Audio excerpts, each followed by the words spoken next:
ये क्या है? ये जो नीचे पहना हुआ ये क्या है? ये और ये अभी मैंने क्या बताया था, ये क्या होता है? ऊंचा सा बताओ ना, ये क्या है? ऊंचा सा बताओ।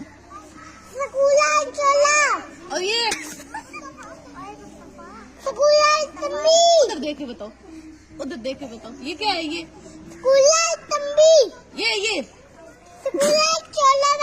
और ये